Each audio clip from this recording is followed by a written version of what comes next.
How to download and install PixelLab on Android and iPhone. Looking for an easy way to add text, stickers and effects to your photos? Today I will show you how to download and install PixelLab on both Android and iPhone devices, step by step. Let's get started. For Android users, unlock your phone and open the Google Play Store. In the search bar, type PixelLab text and pictures and tap search. Look for the app by App Holdings.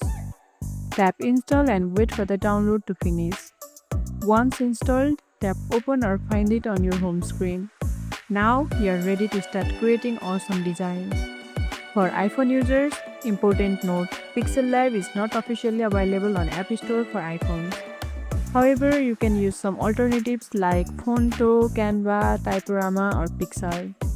But if you are really set on using PixelLab, you can install an Android emulator like BlueStacks on your PC or Mac and use PixelLab there.